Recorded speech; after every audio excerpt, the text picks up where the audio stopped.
Cette affaire à présent d'un automobiliste verbalisé parce qu'il a payé au péage avec son téléphone. Il s'en est plaint sur les réseaux sociaux et Emmanuel Macron, le président, lui a répondu. Cette affaire, vous allez le voir, soulève toute la question de l'interdiction de l'utilisation du téléphone au volant. A-t-on le droit de le sortir par exemple à un feu rouge, dans les embouteillages ou bien au drive? Mathias Béringer, Faustine Magnéto et Loïc Germain. Voyez-vous une différence entre ce paiement par carte bancaire et celui-ci par téléphone? Au péage, il y en a bien une. Payer à l'aide de son smartphone est illégal. Ah bon? J'étais même pas au courant. C'est aberrant. Bah non, ça devrait être autorisé normalement. Cette semaine, un automobiliste affirme s'être fait prendre la main dans le sac avant de raconter sa mésaventure sur les réseaux sociaux.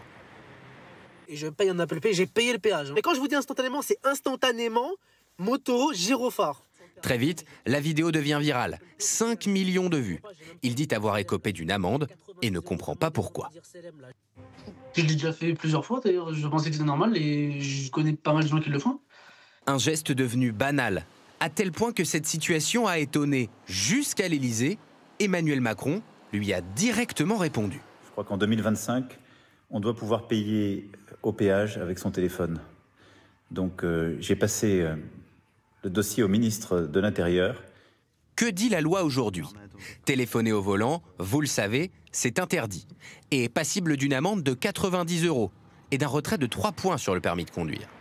Mais cela vaut aussi si vous le sortez au feu rouge, par exemple, dans les embouteillages ou même dans la file d'attente pour récupérer un produit au drive d'un supermarché ou d'un fast-food.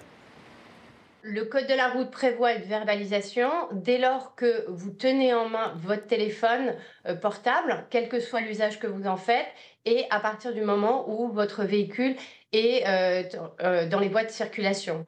Et ce, que le véhicule soit en marche comme à l'arrêt.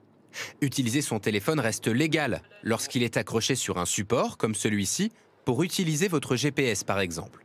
Mais le mieux, pour votre sécurité, c'est de vous arrêter sur une place de stationnement pour le consulter.